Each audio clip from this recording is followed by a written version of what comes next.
So if you've been running through some legacy iOS Objective-C code, you might have come across line of code that looks like this. I'll say delegate equal to self. And you're probably wondering, well, what does that mean? What are we doing there? So something that's pretty commonplace in a lot of the APIs that you'll see in Objective-C or in just the iOS frameworks in general is they use a pattern where you use essentially a property called delegate. And then what you can do is you can assign essentially yourself to that delegate. And basically what that's doing is it's saying, I'm going to have another object go off and do some work over here. And then once it's done, it's getting a result from something and then sending that back to essentially the object that I called it from. And the way it's doing that is I'm assigning self equal to the delegate. And then what you can do is you can actually use a protocol to enforce certain methods that get called. And so if you remember if you've watched a previous video I've done on protocols are essentially interfaces. They create essentially a contract. And so what you can do is you can say, all right, my object, I'm implementing this interface, and there may be a couple of different methods that I have to implement. And then what will happen is that delegate object knows that, okay, I can pass a message back to the original object because I have implemented that contract saying that I have these methods that implement these specific signatures from that protocol. So I think it probably makes a lot more sense to take a quick look and see how it looks like. So let's take a look at some actual code and see how you'd actually implement this. All right, so what I've done is I've created a quick application here. And what this application is doing is it's essentially just trying to perform a task here by using this controller class. So if I come here to the controller, you can see here I have this method here called do something, which I'll call from the main method. And then I also have a method in here called handle result. And so what I'm going to do is I'm actually going to create a worker object, right? So I'll come over here and import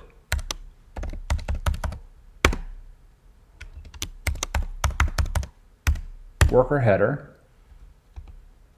Now that we have that in there, what I can do is I can create a worker object, and we'll just go ahead and alloc init that.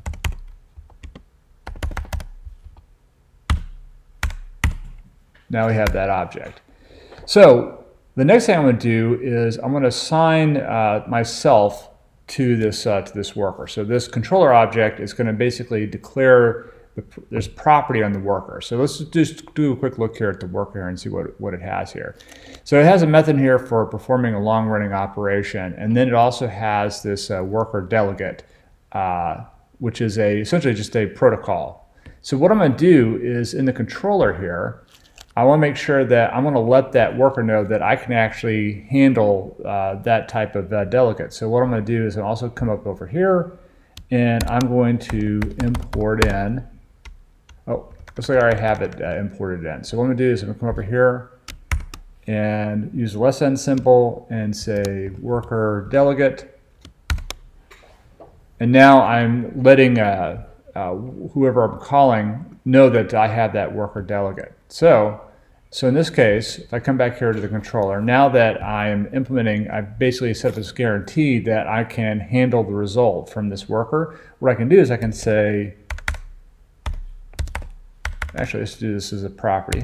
So we'll say worker and delegate equal to self.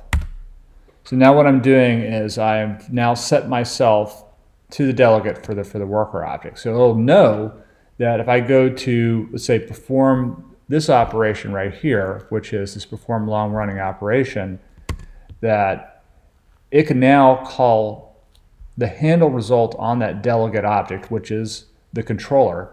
So now if I come back here to the controller, what I'm going to do is I'm just come back to the worker, and I'm going to call that message,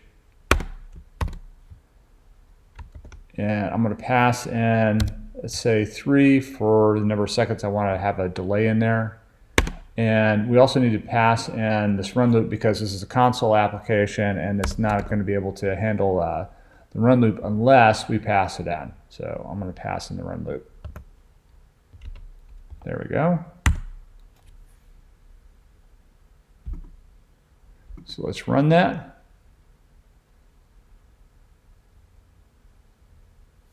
And there, it took about 3 seconds, but it completed and I got a result back. And that is how you actually can use a delegate object, or you see the delegate pattern.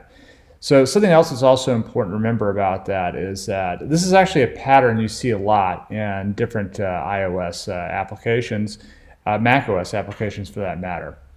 And it's actually something that's called the observer pattern. And so if you've read the Gang of Four book, that's the design patterns book. That's one of the patterns they talk about inside the Gang of Four book. So if you like this content, you have any comments, please leave a comment below. Also, if you want to see more videos like this, please subscribe. Hit that subscribe button. Thank you and have a good day.